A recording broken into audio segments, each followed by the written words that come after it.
Saya setuju dengan apa yang disampaikan oleh HRS Habib Rizik yang menyampaikan harus tes DNA.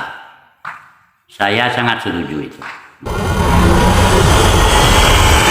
Jumpa kembali sahabat dengan channel Babu Lukman Har, tayangan adanya tanpa rekayasa.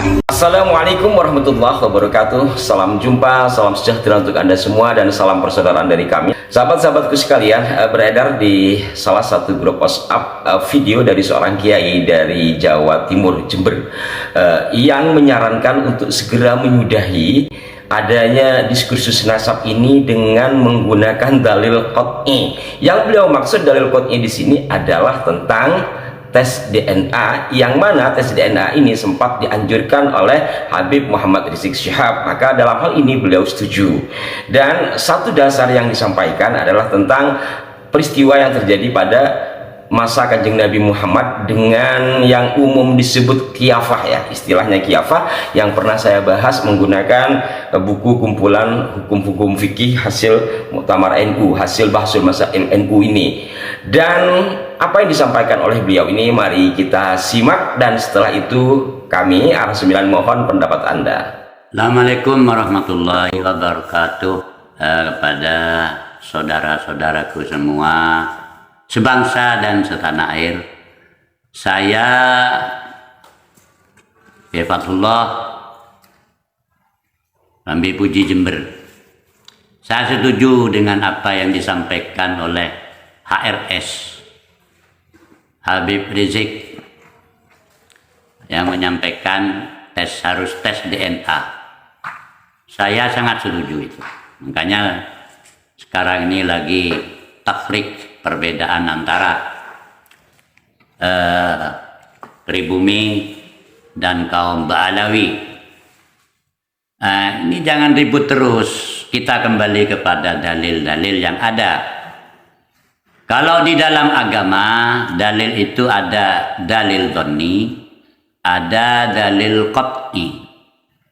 Nah, dalil dhonni itu di situ disebut hadis ahad. Hadis ahad. Kalau yang dalil qat'i itu adalah Al-Quran dan hadis mutawatir. Nah, ini jelas. Maka yang diambil duluan kalau ini bertentangan, maka yang dalil qat'i yang pasti diambil. Nah, di dalam kitab nasab ini yang sekarang katanya si A begini, katanya kitab satunya ini macam-macam sudah. Itu dalilnya termasuk dalil dhonni itu. Ya. Kalau kita ibaratkan, bandingkan kepada agama, itu dalilnya dalil dhonni. Lalu bagaimana dalil qat'inya? Dalil qat'inya ya tes DNA itu sudah yang disampaikan oleh Habib Rizik itu. Tes DNA itu. Nah, apakah pernah terjadi dulu? Pernah, cuma karena dulu itu masih belum modern, ya. Tidak sama dengan zaman sekarang. Itu di masa Rasulullah pernah terjadi ketika Usama putra Zaid. Itu Usama tidak sama dengan ayahandanya. Usama hitam, sedangkan Zaid itu putih. Akhirnya Rasulullah mendatangkan orang yang ahli itu. Hanya dilihat, dibandingkan dengan Rasulullah rambutnya, dibandingkan dengan Rasulullah kakinya. Nah, baru ketahuan bahwa itu betul-betul putra dari Usama, itu putra dari Zaid. Ini pernah terjadi ini. Kemudian ceritanya Hilal bin Umayyah yang istrinya selingkuh itu, dan begitu seterusnya.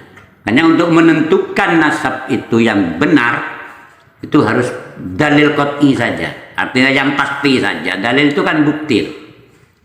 Yang qat'i apa? Ya tes DNA itu, seperti yang disampaikan Habib Rizik. Betul itu.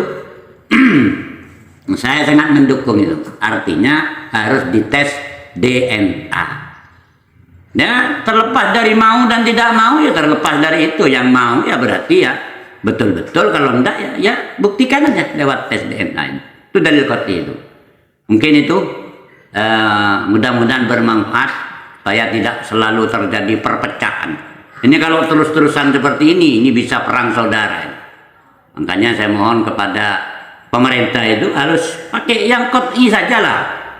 Jangan pakai kitab nasab A, nasab B, tidak usah. Tes DNA, selesai perkara. Biar tidak terjadi perpecah, ini bahaya ini.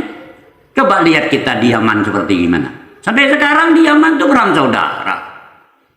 Ini bahaya kepada NKRI kalau seperti ini. Harus tegas nih. Tadi yang disampaikan Nabi Rizik, betul sudah. Ini videonya ini. Tes DNA, betul sekali saya dukung itu. Mungkin itu. Kurang lebihnya mohon maaf. Assalamualaikum warahmatullahi wabarakatuh. Bagaimana saudara-saudaraku pendapat Anda? Ya, sekali-kali saya mengharapkan Anda juga berpartisipasi memberikan masukan terkait dengan konten-konten kami yang pada saat ini tentang tes DNA ini. Nah, apakah itu jalan satu-satunya untuk mengakhiri atau apa? Sebab kalau dari pendekatan secara pustaka, dari uji pustaka menurut saya sudah sangat baik ya. Apa yang dilakukan oleh Kiai Imad, Teguh Mudakori dan mungkin yang lain sudah sesuai standar penelitian. Sehingga kalau belum ada yang bisa membantah dari fakta-fakta secara pustaka yang disampaikan oleh Kiai Imad atau Teguh Mudakori, sampai batas ini ya sudah selesai, walaupun selesainya ini belum ada pengakuan. Mungkin di Indonesia ini dianggap selesai ketika sudah ketok wis mareh selesai rungkap, bukan yang bagaimana masih terus mencari penelusuran pada batas-batas tertentu seperti sekarang. Ini sudah nggak usah diperdebatkan. Kalau mau mempersoalkan, temukan dulu bukti atau sumber semasa yang bisa melibas dalam tanda petik, yang bisa membuat apa yang disampaikan oleh Kiai Imad ini terbantahkan. Sebelum ada pembantah yang sesuai standar, ya sampai pada batas itu tentu uji pustaka yang dilakukan oleh Kiai Imad dan para peneliti yang lain ya sudah selesai.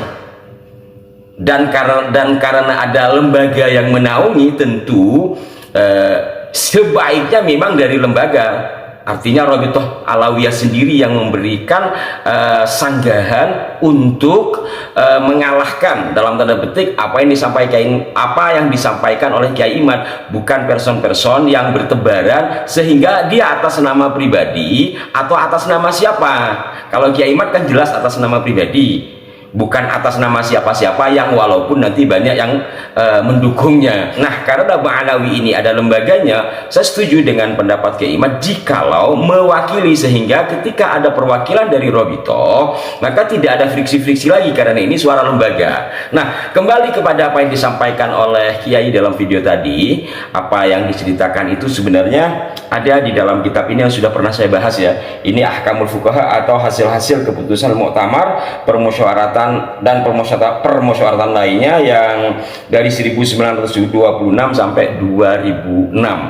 Di sini dibahas juga tentang khilafah atau mendeteksi atau mencari perbandingan kesamaan seseorang. Maka dalam Bahsul Masail yang pernah saya bahas juga di kanal ini, maka tes DNA itu diperbolehkan untuk menafikan ilhaqun nasab, sementara untuk ilhaqun nasab tidak. Mungkin sebagian Anda bingung.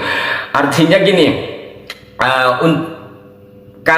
karena ini ranahnya fikih. Jadi umpamanya seseorang setelah tes DNA dia memiliki kaitan darah, maka berarti dia sedarah, tapi belum tentu nasab dalam konteks fikih. Karena umpamanya ada persamaan darah, ada hubungan darah tapi tanpa akad nikah.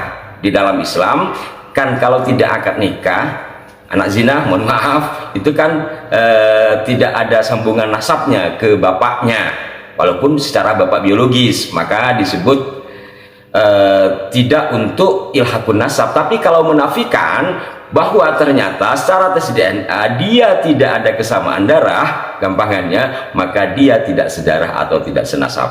Mudah-mudahan dapat dipahami, dan mohon komentar yang konstruktif dari Anda terkait dengan apakah tes DNA ini menjadi jalan terakhir untuk penyelesaian diskursus nasab ini. Mohon maaf jika ada kekeliruan. Sampai jumpa. Wassalamualaikum warahmatullahi wabarakatuh.